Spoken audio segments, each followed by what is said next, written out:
Hi കുഞ്ഞുങ്ങളെ, ഞാൻ ബീന കൃഷ്ണൻ. ഇന്ന് നമ്മൾ പഠിക്കുന്നത് 5ാം ക്ലാസ്സിലെ സയൻസ് ആണ്. പുതിയ പുസ്തകം കുഞ്ഞുങ്ങളെ, 5ാം ക്ലാസ്സിൽ സയൻസിൻ്റെ പുതിയ പുസ്തകത്തിൻ്റെ 1ാമത്തെ പാഠം ദ ചെയിൻ ഓഫ് ലൈഫ് എന്ന് പറയുന്ന പാഠമാണ്. ഇതാണ് ദ ചെയിൻ ഓഫ് ലൈഫ് എന്ന് വെച്ചാൽ ഒറ്റയല്ലൊരു ജീവിതം എന്നാണ് മലയാളത്തിൽ അത് പറയുന്നത്. അതായത് നമ്മുടെ ഓരോ ജീവിതത്തിൻ്റെ ചെയിൻ എന്ന് വെച്ച് കഴിഞ്ഞാൽ എന്താ, ചങ്ങല എന്നൊക്കെ പറയത്തില്ലേ. നമ്മുടെ ഒരു പിക്ചർ കണ്ടില്ലേ കുഞ്ഞുങ്ങളെ? പിക്ചർ കാണാൻ പറ്റുന്നുണ്ടോ? ഒരു പൊന്മാനെക്കുറിച്ചാണത്. എന്താണ്?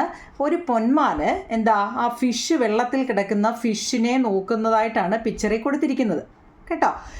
നോക്കിക്കേ, ഒബ്സർവ് ദ പിക്ചർ. നിങ്ങൾ ഈ പിക്ചർ ഒന്ന് നിരീക്ഷിച്ചേ. എന്താ, which birds is in the picture? ഏത് ബേർഡ്സാണ് ഈ ചിത്രത്തിലുള്ളത്? What is its main food? എന്തായിരിക്കും ഇതിൻ്റെ പ്രധാന ഭക്ഷണം? എന്തുമായിരിക്കും? പിന്നെ where is these bird usually seen? ഈ പക്ഷി സാധാരണ എവിടെയാണത് കാണുന്നത്? ഈ ഇങ്ങനെയുള്ള പക്ഷികളെ നമ്മൾ എവിടെയാണ് കാണുന്നത്? പിന്നെ what could be the reasons for that? എന്താകും ഇത്? ഈ പക്ഷിയെ സാധാരണ നമ്മൾ എവിടെയാണ് കാണുന്നത്? എന്താകും അതിന് കാരണം എന്നൊക്കെയാണ് നമ്മളോട് ചോദിച്ചിരിക്കുന്നത്. എന്താകും നിങ്ങളെ? നോക്കി, ഈ ചിത്രം നോക്കൂ. ഈ ചിത്രത്തിലെ പക്ഷി ഏതാണ്? ഇവയുടെ പ്രധാന ഭക്ഷണം എന്താണെന്നും ഈ പക്ഷിയെ സാധാരണ നമ്മൾ എവിടെയാണ് കാണുന്നതെന്നും എന്താണ് ഇതിന് കാരണമെന്നും ഒക്കെയാണ് നമ്മളോട് ആദ്യമേ ഈ ടെസ്റ്റ്, ഈ ഫിഗർ നോക്കി ചോദിച്ചിരിക്കുന്നത് കേട്ടോ. എന്താകും നിങ്ങളെ? എന്തുമായിരിക്കും? The kingfisher lives in a burrows on a river bank or near pond. The mostly choose places near water sources where they can fish. എന്ന് വെച്ചാൽ നദിയുടെ തീരത്തോ അല്ലെങ്കിൽ കുളത്തിൻ്റെ കരയിലോ, ബറോ എന്ന് വെച്ചാൽ അതിൻ്റെ മാളത്തിൽ, ബ്യൂറോ അല്ലെ ബറോ എന്നാട്ടോ, BURROW, ബറോസ് എന്ന് വെച്ചാൽ മാളം എന്നാണ് അർത്ഥം കേട്ടോ, മാളത്തിൽ. ഇത് പൊന്മാൻ താമസിക്കുന്നത് ഇവിടെ എവിടെയെങ്കിലും ആയിരിക്കും. എന്തുകൊണ്ടാണെന്നറിയാമോ? ഏതെങ്കിലും നദികളുടെ തീരത്തോ അല്ലെ കുളക്കരയിലോ അല്ലെ ചെറിയ അരുവികളുടെയൊക്കെ സമീപത്തായിരിക്കും ഈ പൊന്മാൻ അല്ലെങ്കിൽ കിങ്ഫിഷർ താമസിക്കുന്നത്. എന്തുകൊണ്ടാ? ഈ വെള്ളമുള്ള സമീപത്ത് മീൻ പിടിക്കാൻ സൗകര്യമുള്ള സ്ഥലങ്ങൾ നോക്കിയാണ് ഇവ അധികവും ഈ പൊന്മാൻ താമസിക്കുന്നത്. കാരണം ഇതിൻ്റെ ഏറ്റവും പ്രധാനപ്പെട്ട ഫുഡ് ഏതാ? ഏറ്റവും ഇഷ്ടപ്പെട്ട ഫുഡ് മീനിനെ തിന്നുക എന്നുള്ളതാണ് കേട്ടോ നിങ്ങളെ. മീനിനെ കഴിക്കുക എന്നുള്ളതാണ്. അപ്പോൾ എന്താണ്, ഇതിനെ കഴിക്കാൻ വേണ്ടി ഇതെവിടെ, വെള്ളം എവിടെ ഉണ്ടോ അതിൻ്റെ പരിസരത്ത് ചെറിയൊരു മാളം ഒപ്പിച്ചിട്ട് അവിടെ അങ്ങ് തങ്ങുന്നതാണ് ഇതിൻ്റെ ജോലി. ഓക്കെ ആണോ കുഞ്ഞുങ്ങളെ? നോക്കിക്കേ, there are many creatures around us who eat various kinds of food. What are the different type of food that they eat? എന്ന് വെച്ചാൽ എന്താ, പലതരം ആഹാരം കഴിക്കുന്ന ജീവികൾ നമുക്ക് ചുറ്റുമുണ്ട് ഉണ്ടല്ലോ. വിവിധതരം ജീവികൾ കഴിക്കുന്ന ആഹാരം എന്തെല്ലാമാണ്? നമുക്ക് ചുറ്റും നോക്കി ആട്, കോഴി, പട്ടി, പൂച്ച എന്തൊക്കെ ജീവികളാണ് അല്ലേ? ഇവയൊക്കെ എന്താകും ഞങ്ങളെ കഴിക്കുന്നത്? നമ്മുടെ അടുത്ത് ചോദിച്ചൊക്കെ നോക്കിയേ, ഒരു ഗോട്ടിൻ്റെ പടം തന്നിട്ട്, ആടിൻ്റെ പടം തന്നിട്ട് അതെന്താണ് കഴിക്കുന്നത് എന്നാണ്. What is the main food of got?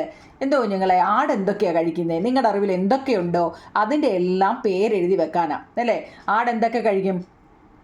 Grass അല്ലേ, പുല്ല്, പിന്നെ ലീവ്സ്, എന്തെങ്കിലുമൊക്കെ ഇല. ഇവിടെ 2 ഡോട്ട് കൊടുത്തുകൊണ്ട് നമ്മൾ ഏതെങ്കിലും 2 എഴുതിയാൽ, പക്ഷേ നിങ്ങൾക്ക് എന്തൊക്കെ അറിയാമോ അതെല്ലാം എഴുതി വെച്ചേക്കണം കേട്ടോ. പുല്ലും പിന്നെന്താണ്, ഇലകളും ഒക്കെയാണ് നമ്മുടെ ആട് കഴിക്കുന്നത്. പിന്നോ which other creature feed on part of plant? Find and write. ഇനിയും സസ്യഭാഗങ്ങൾ ആഹാരമാകുന്ന മറ്റെന്തെല്ലാം ജീവികൾ, ഈ സസ്യങ്ങൾ ഇപ്പം നമ്മൾ പറഞ്ഞു ഇലകളൊക്കെ എന്താ, നമ്മളിപ്പം എന്താ പ്ലാവിൻ്റെ ഇല ഇല്ലേ, ഇത് ആടിന് എന്തൊക്കെയാണ് കൊടുക്കുന്നത്? പ്ലാവില കൊടുക്കുന്നുണ്ട്. പിന്നെന്താ എന്തൊക്കെയാവും നിങ്ങളെ, പോച്ചയുടെയൊക്കെ മണ്ടയൊക്കെ അറുത്ത് കൊടുക്കത്തില്ലേ? അങ്ങനെയൊക്കെ ഓരോന്ന് കൊടുക്കുന്നുണ്ട് അല്ലേ. അപ്പം ഇതുപോലെ ഈ ഇലകൾ അല്ലെങ്കിൽ പ്ലാന്റ്സുകൾ കഴിച്ച് ജീവിക്കുന്ന ജീവികളെ നിങ്ങൾക്ക് അറിയുമെങ്കിൽ ഒന്ന് പറയാനാണ് പറയുന്നത് കേട്ടോ. The feed on part of plants. The other ഏതൊക്കെ ക്രിയേച്ചറെ അറിയാം? ഇവിടെ കൊടുത്തിട്ടുണ്ട്. ഡിയർ ഉണ്ട് അല്ലേ. ഡിയർ എന്ന് വെച്ചാൽ എന്താണ്? മാനുണ്ട്, പിന്നെ റാബിറ്റ്, മുയലുണ്ട്. അത് മാത്രമേ ഉള്ളൂ. പശു എന്താവും നിങ്ങളെ? പശുവും ഇലവർഗ്ഗങ്ങളാണ് അല്ലേ. അതോ ചിക്കൻ ബിരിയാണോ മട്ടനോ വല്ലതും ആണോ നമ്മുടെ പശു കഴിക്കുന്നത്? അതും വെജിറ്റേറിയൻ ആണ് അല്ലേ. എന്താ, കൗവ്, അതുപോലെ എലിഫൻറ്റ്, കേട്ടോ. ഇതൊക്കെ 2 ഡോട്ട് ഇട്ടെടുത്ത് കൗവ് എലിഫൻ്റ് എന്ന് എഴുതാം. ഞാൻ ഈ പറയുമ്പോൾ നിങ്ങൾ ആ ഡോട്ട് വരുന്നിടത്ത് അങ്ങ് എഴുതിക്കോണം കേട്ടോ. അപ്പോൾ ടീച്ചർ പറയുമ്പോൾ നിങ്ങൾക്ക് പറയാൻ പറ്റും.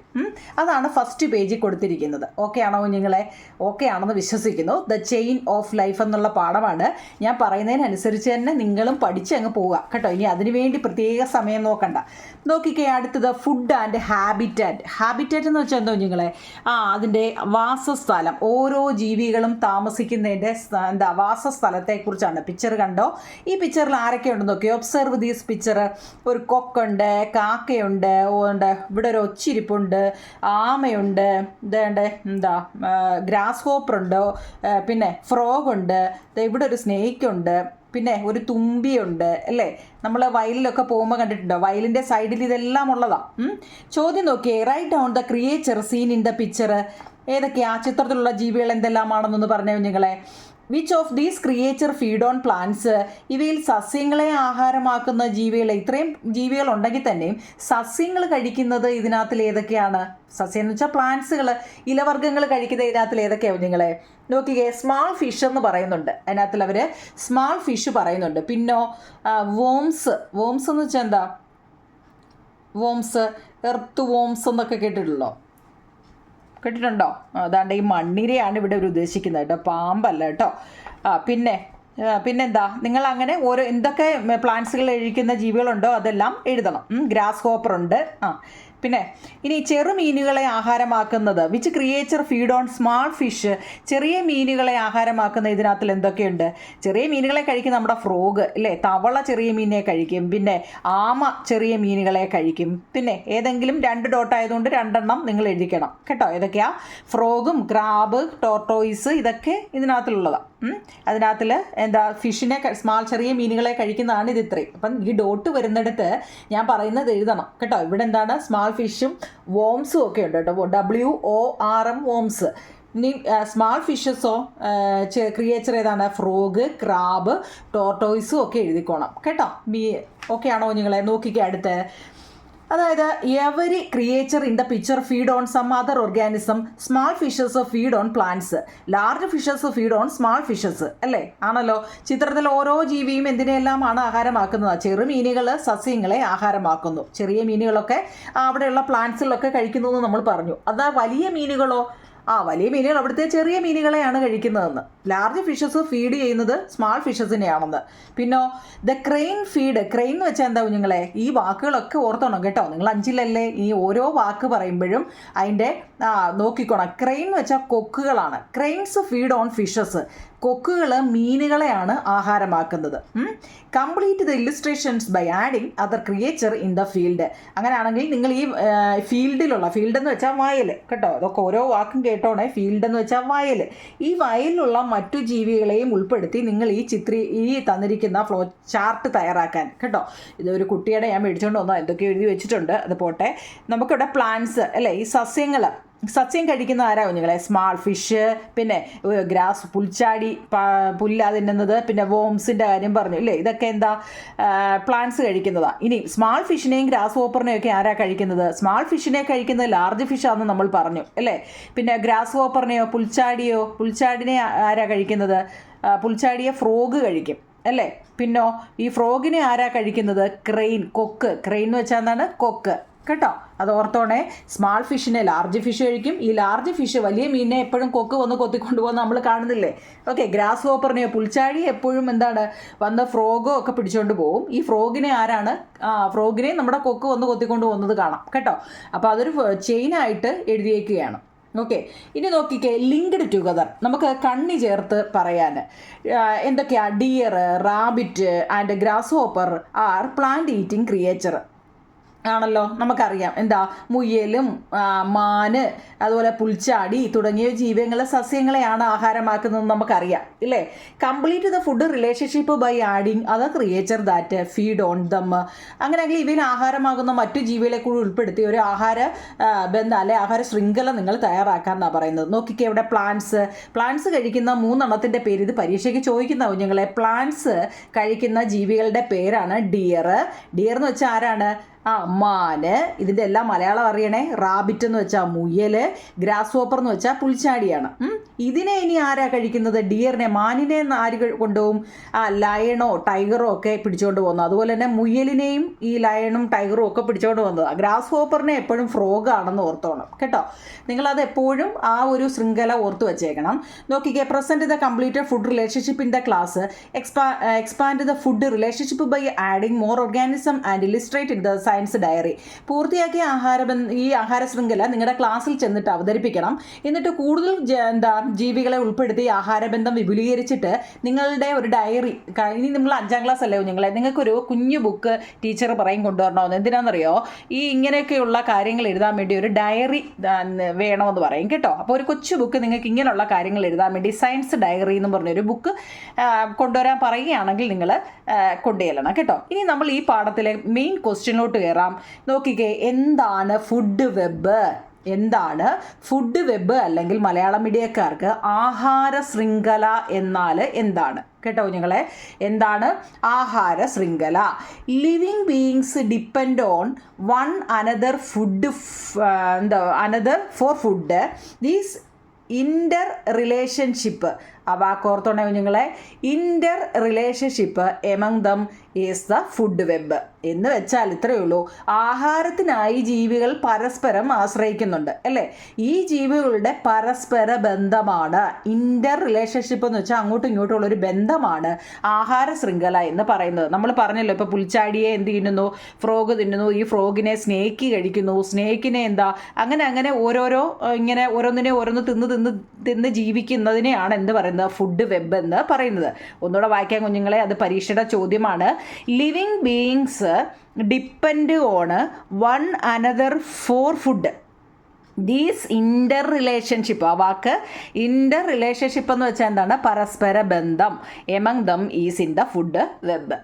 ഓക്കെ ആണോ കുഞ്ഞുങ്ങളെ? അതൊരു ഇമ്പോർട്ടൻറ്റ്, നിങ്ങളുടെ ടെസ്റ്റിൽ അതുകൊണ്ട് പച്ച ബോക്സിൽ കൊടുത്തിരിക്കുകയാണ്. അത് ഇമ്പോർട്ടൻ്റ് ആയതുകൊണ്ട് തന്നെയാണ് അവർ പച്ച ബോക്സിൽ കൊടുത്തിരിക്കുന്നത്. പിന്നെ നിങ്ങളുടെ ഇതൊരു ഫുഡ് ചെയിൻ ആരൊക്കെ കഴിക്കുന്നു എന്നുള്ളത് നിങ്ങൾ നോക്കണം കേട്ടോ. നോക്കണേ. നോക്കിക്കുക, അടുത്തത് കോ എക്സിസ്റ്റൻസ് അറ്റ് ദ സീ. ഇനി നമ്മൾ സീയെ കുറിച്ച് പഠിക്കാം, കടലിനെ കുറിച്ച് പഠിക്കാം. ഇതുവരെ നമ്മൾ കരയിലെ പ്ലാന്റ്സ് ആരൊക്കെയാണ് തിന്നുന്നത്, പ്ലാന്റ്സ് തിന്ന് കഴിയുന്നത് ഏതൊക്കെയാണെന്നാണ് ഇതുവരെ നമ്മൾ പഠിച്ചത്. അങ്ങനെയാണെങ്കിൽ ഇനി സീയിലോ, കടലിൽ ആരൊക്കെയാണ്? നോക്കി, have you seen the various food relationship on land? In these way the sea also have various food relationship. നോക്കൂ നിങ്ങളെ, കരയിലെ പലതരം ആഹാര ശൃംഖലകൾ നമ്മൾ കണ്ട്, കരയിൽ അല്ലേ, കരയിൽ ആരൊക്കെ എന്തൊക്കെ കഴിക്കുന്നു എന്ന് നമ്മൾ മനസ്സിലാക്കി. എന്നാൽ ഇനി കടലിലോ ഇത്തരത്തിൽ വിവിധ ആഹാര ശൃംഖലകൾ കടലിലും ഉണ്ട് എന്നാ പറയുന്നത്. കരയിൽ മാത്രമല്ല, നമ്മുടെ കടലിലും ഇങ്ങനെയൊക്കെയുള്ള സംഭവങ്ങളുണ്ട്. നോക്കിക്കേ, ഷാർക്ക്, മീനിനെ കണ്ടോ ഞങ്ങളെ? നിങ്ങളുടെ ടെസ്റ്റിൽ കിടപ്പുണ്ട്. ഷാർക്കുണ്ട്, പിന്നെ ഏതാണ്, സർഡൈൻ ഉണ്ട്, പിന്നെ സ്മാൾ ഫിഷ് ഉണ്ട്, സീ ടർട്ടിലുണ്ട്, പ്ലാങ്ക്ടൺ ഉണ്ട്. ഷാർക്ക് എന്ന് വെച്ചാൽ എന്താ കുഞ്ഞുങ്ങളെ? സ്രാവാണ് കേട്ടോ. മലയാളം വേണേൽ എഴുതിയിട്ടോ. ഷാർക്ക് എന്ന് വെച്ചാൽ സ്രാവാണ്. സാർഡൈൻ എന്ന് വെച്ച് കഴിഞ്ഞാൽ എന്താണ്? നമ്മുടെ മത്തിയില്ലേ, നമ്മുടെ മീൻകാരെ കൊണ്ടുവരുന്നത് മത്തി, അതിന് പറയുന്നത് എന്താ? സർഡൈന്. സ്മാൾ ഫിഷ് എന്ന് വെച്ചാൽ എന്താ? ചെറിയ ചെറിയ മീനുകൾ കേട്ടോ. ഇതിൻ്റെ എല്ലാം പടം ഉൾപ്പെടെയാണ് തന്നിരിക്കുന്നത്. ഇനി സീ ടർട്ടിൽ എന്ന് വെച്ചാൽ കടലാമയ്ക്കുടെ പ്രത്യേകത കണ്ടോ കേട്ടോ. ഇനി പ്ലാങ്ക്ടൺ എന്ന് വെച്ച് കഴിഞ്ഞാൽ നമ്മുടെ വെള്ളത്തിനടിയിലുള്ളതാണ്. ഇങ്ങനെയൊക്കെയുള്ള സംഭവങ്ങളാണ് പ്ലാങ്ക്ടൺ. അത് നിങ്ങളുടെ ക്വസ്റ്റ്യനിൽ തന്നെ പറയുന്നുണ്ട് എന്താണ് ഈ പ്ലാങ്ക്ടൺ എന്ന്. നിങ്ങൾക്ക് അടുത്ത ക്വസ്റ്റ്യനാണ്. എന്താ കുഞ്ഞുങ്ങളെ? പ്ലാങ്ക്ടൺ ആർ സ്മാൾ പ്ലാന്റ്സ് ആണ് that flow freely in water bodies. നമ്മുടെ ജലത്തിനകത്തിൽ സ്വതന്ത്രമായിട്ട് ഒഴുകി നടക്കുന്ന ചെറിയ സസ്യങ്ങളാണ്. എന്ന് വെച്ചാൽ ഇതിൻ്റെ ഒരു അടിഭാഗം ഇല്ല, ഇതിങ്ങനെ ഒഴുകി നടക്കും, ഒരിടത്തോട് വേറെടുത്തോട്ട് ഒഴുകി നടക്കുന്നത് കൊണ്ടാണ് ഇതിനെ എന്ത് പറയുന്നത്? പ്ലാങ്ക്ടൺ എന്ന് പറയുന്നത്. They are the produce in the habitat system of the Ocean. ഇതെന്താ? സമുദ്രം എന്ന ആവാസ വ്യവസ്ഥയിലെ ഉൽപ്പാദകർ. അതൊന്നും നമുക്കറിയേണ്ട കാര്യമില്ല. നമ്മളോട് പ്ലാങ്ക്ടൺ എന്താണെന്ന് ചോദിക്കുമ്പോൾ ഈ ഒരു വരി മാത്രം എഴുതിയാൽ എന്താ നിങ്ങളെ? പ്ലാങ്ക്ടൺ ആർ സ്മാൾ പ്ലാന്റ്സ് ആണ്. ഇത് flow freely in water bodies. ആ ഒരു വരി നല്ലപോലെ പഠിക്കണം കേട്ടോ. അത് മാത്രം നിങ്ങൾ എഴുതിയാൽ മതി. പ്ലാങ്ക്ടൺ എന്തോ ചോദിക്കുമെങ്കിൽ. ഇനി ഏറ്റവും പ്രധാനപ്പെട്ട നോക്കുകളെ, ഓർഗാനിസം എന്ന് വെച്ച് കഴിഞ്ഞാൽ ജീവി എന്നാണ്. എന്താണ്? ജീവികളും അവയുടെ ഫുഡുകളും. നിങ്ങൾ ഈ ഓർഗാനിസം എന്നുള്ള വാക്കിനെയും പഠിച്ചോണേ കുഞ്ഞുങ്ങളെ. ഓർഗാനിസം എന്ന് വെച്ചാൽ ജീവി. ഓരോ ജീവിയും അതിൻ്റെ ഫുഡും എന്താണ്? എന്തൊക്കെയാ ഓർഗാനിസം? ഇപ്പോൾ മനസ്സിലായോ? നേരത്തെ അറിയാൻ വയ്യാത്തവർക്ക് ഇപ്പോൾ അതൊരു ഇതായില്ലേ. ഓർഗാനിസം എന്ന് വെച്ചാൽ ജീവിയാണ്, ഫുഡ് എന്ന് വെച്ചാൽ ആഹാരം. നോക്കൂ കുഞ്ഞുങ്ങളെ, ഷാർക്ക് നമ്മൾ മേളിൽ പടം തന്നിട്ടുണ്ട് അല്ലേ. ഈ ഷാർക്ക് എന്താ കഴിക്കുന്നത്? അല്ലെ, സ്രാവ് എന്താ കഴിക്കുന്നത്? Squid, fishes, sea turtle. കണവ, സ്ക്വേഡ് എന്ന് വെച്ചാൽ കണവയില്ലേ, മീൻകാരൻ കണവയെ കണ്ടിട്ടുണ്ടോ? ഫിഷസ് എന്ന് വെച്ചാൽ മീനുകൾ, അതുപോലെ കടലാമകളെയും ഒക്കെയാണ് നമ്മുടെ ഷാർക്ക് കഴിക്കുന്നത്, സ്രാവ് കഴിക്കുന്നത്. എന്നാൽ സാർഡൈൻ കഴിക്കുന്നത്, അതായത് മത്തി ചെറുമീനുകളെയോ മുമ്പ് നമ്മൾ ആ പറഞ്ഞ പ്ലാങ്ക്ടണിനെ ഒക്കെയാണ് നമ്മുടെ മത്തി കഴിക്കുന്നത്. എന്നാൽ സീ ടർട്ടിലോ കടലാമ എന്തോ കഴിക്കുന്നത്? എന്നാൽ പ്ലാന്റിൻ്റെ പാർട്ടുകളും ഫിഷസിനെയും ചെറിയ മീനുകളെയൊക്കെയാണ് നമ്മുടെ സീ ടർട്ടിൽ കഴിക്കുന്നത്. സ്മാൾ ഫിഷസും പ്ലാങ്ക്ടണിനെയാണ് കഴിക്കുന്നത്. പ്ലാങ്ക്ടൺ എന്ന് വെച്ചാൽ പ്ലവകങ്ങൾ എന്നാണ് മലയാളം. പ്ലവകങ്ങൾ കേട്ടിട്ടുണ്ടോ? ഇച്ചിരി പാടാണ്, നിങ്ങൾ പ്ലാങ്ക്ടൺ തന്നെ പഠിച്ചാൽ മതി കേട്ടോ. പ്ലവകങ്ങൾ ഉള്ളതുകൂടെ കളയണ്ട. അപ്പം അവിടെ ഓർഗാനിസം എന്ന് വെച്ചാൽ ജീവികളും അവർ കഴിക്കുന്ന ഫുഡുമാണ് നമ്മളിപ്പോൾ പറഞ്ഞത്. നോക്കൂ, സോ മെനി ഫുഡ് റിലേഷൻഷിപ്പ്, നമ്മൾ എത്ര ആഹാര ബന്ധങ്ങളെക്കുറിച്ചാണ് ഇപ്പോൾ പറഞ്ഞത് അല്ലേ. Observe a tree in your surroundings continuously for a few days. Draw a food web in your science diary that includes the organism you observe.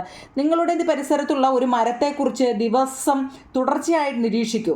ആ മരത്തിൽ നിങ്ങൾ നിരീക്ഷിച്ച ജീവികളെ ഉൾപ്പെടുത്തി ഒരു ആഹാര ശൃംഖലാ ജാലകം ഞാൻ മുമ്പ് പറഞ്ഞ പോലെ ഒരു സയൻസ് ഡയറി ബുക്കിൽ എഴുതി വെക്കാൻ. നിങ്ങളുടെ വീടിനടുത്തോ അല്ലെങ്കിൽ നിങ്ങളുടെ വീടിൻ്റെ ഫ്രണ്ടിലുള്ള ഒരു വലിയ മരം നിങ്ങൾ നിരീക്ഷിക്കുക. എന്നിട്ട് അതിൽ ഓരോ ദിവസവും അതിൽ വന്നിരിക്കുന്ന പക്ഷികളെയും അത് എന്തൊക്കെ കഴിക്കുന്നുണ്ട് എന്നൊക്കെ നിങ്ങൾ നിരീക്ഷിച്ച് എഴുതാനാണ് പറയുന്നത്. ഓക്കെ, നോക്കിക്കേ. അടുത്തത് ഫോർ സർവൈവൽ. അത് നല്ലൊരു പിക്ചറാണ് കൊടുത്തേക്കുന്നത്. കാണാൻ പറ്റുന്നുണ്ടോ നിങ്ങളെ? ആ പിക്ചറിൽ എന്തൊക്കെയുണ്ട്? Observe the picture. ചിത്രം നോക്കിയേ. Did you see the fish in the pool? കുളത്തിലെ മത്സ്യത്തെ കണ്ടോ? പൂളെന്ന് വെച്ചാൽ എന്താ കുഞ്ഞെ? പൂളെന്ന് വെച്ചാൽ കുളം എന്നാണ് കേട്ടോ. ഓരോ വാക്കുകളും ഞാൻ പറയുമ്പോൾ നിങ്ങൾ ശ്രദ്ധിച്ചിരുന്നോണേ നിങ്ങളെ. നോക്കിക്കേ, ഈ പടത്തിൽ എന്തൊക്കെയാണ് കൊടുത്തിരിക്കുന്നത് നിങ്ങൾ നോക്കിയിട്ട് പറയണം കേട്ടോ. നമ്മൾ അത്രയും പറഞ്ഞുകൊണ്ടിരിക്കുമ്പോൾ അത്രയും സമയം പോയിക്കൊണ്ടിരിക്കുകയാണ്. മത്സ്യത്തിന് നിലനിൽക്കാൻ എന്തെല്ലാം ഘടകങ്ങൾ ഇവിടെ ആവശ്യമുണ്ടെന്നാ. What component did the fish needed survive? Fish needed to survive. പരീക്ഷയ്ക്ക് ചോദിക്കുന്നതാണ്. ഒരു ഫിഷിന് നിലനിൽക്കാൻ, സർവൈവ് ചെയ്ത് നിൽക്കാൻ എന്തെല്ലാം വേണം? മീനിന് എന്തൊക്കെ വേണം? നമ്മൾ നോക്കുമ്പോൾ മീൻ അങ്ങോട്ടും ഇങ്ങോട്ടും വെള്ളത്തിൽ കിടന്ന് പോകുന്നതായിട്ട് കാണാം. പക്ഷേ ഇത് ജീവിക്കണമെങ്കിൽ അതിന് എന്തൊക്കെ വേണമെന്നാവും ഞങ്ങളെ? സൺലൈറ്റ് വേണം. പിന്നെ എന്ന് വെച്ചാൽ സൂര്യപ്രകാശം വേണം. പിന്നെ അക്വാറ്റിക് പ്ലാന്റ്സ് എന്ന് വെച്ചാൽ ജലത്തിൽ സസ്യങ്ങൾ വേണം. പിന്നെ വെള്ളം വേണം. ആദ്യമേ വാട്ടർ വേണം. പിന്നെ അതിനകത്തിൽ ഓക്സിജൻ വേണം കേട്ടോ. അപ്പം ഇവിടുത്തെ ഒരു ഡോട്ടയുള്ള എന്നാലും ഞാൻ പറഞ്ഞ വാട്ടറും ഓക്സിജനും ഒക്കെ എന്ത് വേണം? ഫിഷിന് സർവൈവ് ചെയ്യാൻ വേണമെന്ന് കേട്ടോ ഞങ്ങളെ. അടുത്ത് നോക്കിക്കേ. Don't you think other organisms in the pond also need these components to survive? Categories and list the components of the food. Living things ഉം നോൺ ലിവിങ് തിങ്സും. എന്തോ നിങ്ങൾ ലിവിങ് തിങ്സ് ജീവനുള്ളവയ്ക്ക് പറയുന്നതാണ് living things. Non living things എന്ന് വെച്ചാലോ ജീവനില്ലാത്തവയാണ് non living things. എന്തൊക്കെയാവും ഞങ്ങളെ ഇവിടെ ചോദിച്ചിരിക്കുന്നത്? എന്താണ്? നിങ്ങളുടെ കുളത്തിൽ മറ്റു ജീവികൾക്കും നിലനിൽക്കാൻ ഈ ഘടകങ്ങൾ ആവശ്യമില്ലേ? കുളത്തിലെ ഘടകങ്ങൾ തരംതിരിച്ച് ഒരു പട്ടിക തയ്യാറാക്കാൻ. കുളത്തിൽ നിന്ന് മുമ്പ് പറഞ്ഞു പോണ്ട് അല്ലേ. ഈ പോണ്ടിൽ ജീവനുള്ളവ എന്തൊക്കെയാണ്? നിങ്ങളൊരു കുളം നോക്കി, കുളത്തിലങ്ങ് പോയിട്ട് നോക്കല്ലേ കുഞ്ഞുങ്ങളെ. ഇത് ചുമ്മാതെ ഇവർ പറയുന്നതേ ഉള്ളൂ, അതിനകത്തിലങ്ങ് ഒന്നുമില്ല കേട്ടോ. വീട്ടിൽ രക്ഷകർത്താക്കൾ എടുത്ത് വെച്ചിട്ട് കുളത്തിൽ എന്തൊക്കെയുണ്ടെന്ന് നോക്കിയിട്ട് അവർ പറഞ്ഞു തരുന്നത് നിങ്ങൾ എഴുതിയാൽ മതി. ആരും പോയി കുളത്തിലും കനാലും ഒന്നും പോയി എത്തി നോക്കരുത് കേട്ടോ. അവർ പറഞ്ഞതേ ഉള്ളൂ. കുളത്തിൽ എന്തൊക്കെയാണ് ലിവിങ് തിങ്സ് ജീവനുള്ളവ? എന്തൊക്കെയുണ്ടോ നിങ്ങളെ പറഞ്ഞേ? ഫിഷ് ഉണ്ട് അല്ലേ, കുളത്തിൽ എപ്പോഴും മീനുണ്ട്. പിന്നെ ക്രാബ്, ഡക്ക്, ക്രെയിന്, നമുക്കിഷ്ടമുള്ള എന്ത് വേണമെങ്കിലും കുളത്തിനകത്തിൽ നമുക്ക് മേലത്തെ പിക്ചർ നോക്കുമ്പോൾ കുളത്തിൻ്റെ സമീപത്ത് എന്തൊക്കെയുണ്ടെന്ന് നമുക്ക് എഴുതാൻ പറ്റും അല്ലേ. അത് മാത്രമേ ഉള്ളൂ കുളത്തിൽ. പറഞ്ഞേ frog, snake, tortoise, grass hopper, എന്തൊക്കെ വേണമെങ്കിലും മുമ്പ് പറഞ്ഞ പോലെ നമുക്ക് ആ കുളത്തിന് വട്ടം ഇരിക്കുന്നത് നമുക്ക് എഴുതാൻ പറ്റും. അങ്ങനെയാണെങ്കിൽ നോൺ ലിവിങ് തിങ്സ് എന്ന് വെച്ചാൽ ജീവനില്ലാത്തവയെ നമുക്ക് എന്തൊക്കെ കാണാം? ജീവനില്ലാത്തവ ഇതൊക്കെ കാണാം. മണ്ണുണ്ടല്ലോ, മണ്ണിന് ജീവനുണ്ടോ? സാൻഡ്, വാട്ടർ, എയർ, സ്റ്റോണ് അല്ലേ. ഇതൊക്കെ മലയാളം അറിയാവോ? സാൻഡ്, മണ്ണുണ്ട്, വെള്ളമുണ്ട്, വായുവുണ്ട്, കല്ലുകളുണ്ട്. ഇതെല്ലാം എന്തോ ഉണ്ടെന്നാ. നോൺ ലിവിങ് തിങ്സ് എന്തൊക്കെ അറിയാവോ? നമ്മൾ ജീവനില്ലാത്തവയുടെ പേര് എഴുതാനാണ് പറഞ്ഞത്. ഇവിടെ ജീവനുള്ളവയും ഇവിടെ ജീവനില്ലാത്തവയും എഴുതുമെന്ന് മാത്രമേ പറയുന്നുള്ളൂ നിങ്ങളെ കേട്ടോ. നമുക്ക് ഇങ്ങനെ ഒരുപാട് നീട്ടി ഇങ്ങനെ പറഞ്ഞു പോയാൽ ഒത്തിരി സമയം എടുക്കും. അടുത്ത് നോക്കൂ നിങ്ങളെ. അടുത്ത ഹാബിറ്റാറ്റ് എന്ന് പറയുന്നത്. ഹാബിറ്റാറ്റ് മീൻസ് ആവാസ വ്യവസ്ഥ എന്നാണ്. എന്താണ് ആവാസ വ്യവസ്ഥ? എന്ത് ഈ ആവാസ വ്യവസ്ഥ? Paddy field is an environment that contains all the components necessary for the existence of various organisms. Apart from fish, it is also called habitat to many other creatures. Habitat എന്ന് വെച്ച് കഴിഞ്ഞാൽ എന്താ കുഞ്ഞുങ്ങളെ? നിരവധി ജീവികൾക്ക് നിലനിൽപ്പിന് ആവശ്യമായ എല്ലാ ഘടകങ്ങളും അടങ്ങിയിട്ടുള്ള ചുറ്റുപാട് ചുറ്റുപാടാണ് വയൽ. മത്സ്യത്തിന് പുറമേ മറ്റു പല ജീവികൾക്കും ആവാസ വ്യവസ്ഥയുണ്ടെന്നാണ്. നമ്മൾ ജീവിക്കുന്ന നമ്മളെല്ലാവരും, നമ്മൾ മനുഷ്യരുൾപ്പെടെ ജീവികൾക്ക് നിലനിൽപ്പിന് ആവശ്യമായ ഘടകങ്ങൾ നമുക്ക് ചുറ്റുമുണ്ട് എന്നാണ് പറയുന്നത് അല്ലേ. അതിന് പറയുന്ന പേരാണ് എന്താണ്, ആവാസ വ്യവസ്ഥ അല്ലെ ഹാബിറ്ററ്റ് എന്ന് പറയുന്നത്. ഇനി are they any other habitat like these around us? ഇതുപോലെ മറ്റെന്തെല്ലാം ആവാസങ്ങൾ നമുക്ക് ചുറ്റുമുണ്ട്? നിങ്ങളുടെ സ്കൂളിലെ ജൈവവൈവിധ്യം ഉദ്യാനം ഒക്കെ ഒന്ന് നിങ്ങളുടെ ബയോഡൈവേഴ്സിറ്റി ഗാർഡൻ എന്ന് വെച്ചാൽ ജൈവ വൈവിധ്യം എന്നാണ് കേട്ടോ. ആ ഗാർഡൻ നിങ്ങളുടെ സ്കൂളിലെ ഉദ്യാനം പോയിട്ട്, സ്കൂളിലൊക്കെ ഉണ്ടോ കുഞ്ഞുങ്ങളെ? ഇപ്പോൾ ഉണ്ടെന്ന് തോന്നല്ലേ, സ്കൂൾ തുറന്നതേ ഉള്ളതുകൊണ്ട് കാണത്തില്ല. സ്കൂളിലെ ഇത് ഗാർഡൻ കണ്ടോ? ആ ഗാർഡൻ പോയിട്ടൊന്ന് നിരീക്ഷിക്കാനാണ് നിങ്ങളോട് പറയുന്നത്. പിന്നെ കുറേ ലിവിങ്ങും നോൺ ലിവിങ്ങിനെ കുറിച്ചാണ് പറയുന്നത്.